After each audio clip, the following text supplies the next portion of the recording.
ઉપલેટા ગુજરાત કિસાન સભા તેમજ સંયુક્ત કિસાન મોરચા દ્વારા આજે 26 નવેમ્બરને માંગ દિવસ તરીકે ઉજવણી કરવામાં આવી।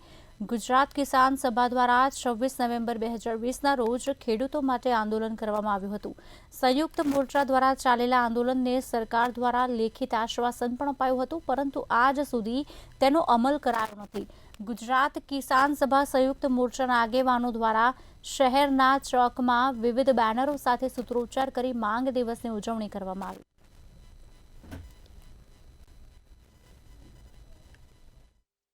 આજે 26 નવેમ્બરના રોજ દેશભરમાં સંયુક્ત કિસાન મોરચાએ આહવાન કર્યું છે કે 2020ના રોજ જ્યારે 26 નવેમ્બરે આંદોલન શરૂ થયું હતું અને 13 મહિના સુધી ચાલેલા આંદોલન સાથે સરકારે ખેડૂતોની માંગણી અંગે કરેલ લેખિત આશ્વાસનનો આજ દિવસ સુધી અમલ થયો નથી।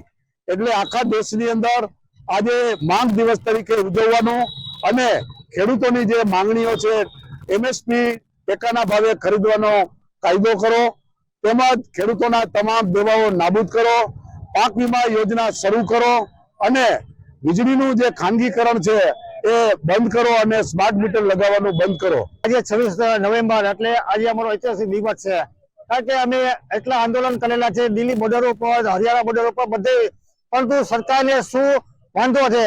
સરકાર કેમ ખેડૂતોની દુશ્મન હોય છે? આજે ખેડૂતનો દીકરો અનેક સમસ્યાથી પીડાઈ રહ્યો હોય અને ખેડૂતોની અનેક સમસ્યાનો કોઈ સમાધાન ઉકેલ ન લાવતા હોય, આ સરકારથી હવે ખેડૂતો કંટાળી ગઈ છે અને દિવસે ને દિવસે અમારી માંગ ઉગ્ર બનતી જતી હોય અને સરકાર સાંભળતી ન હોય, તો આજે અમે 26 નવેમ્બરના દિવસે અમારો ઐતિહાસિક દિવસ મનાવી રહ્યા છીએ।